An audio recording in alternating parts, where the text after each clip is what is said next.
তিব্বতের পাহাড়ি নিস্তব্ধতার মাঝে লুকিয়ে আছে এক শান্তির রাজ্য, লামাদের জীবন।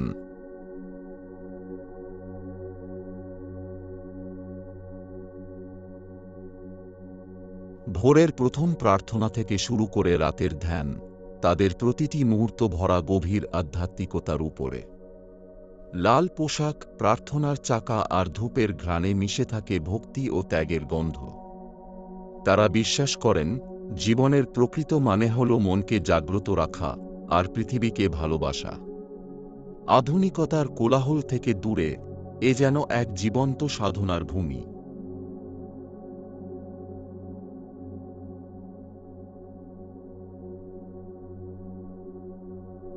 এমনই রহস্যময় গল্প নিয়ে আমরা হাজির হব প্রতিদিন।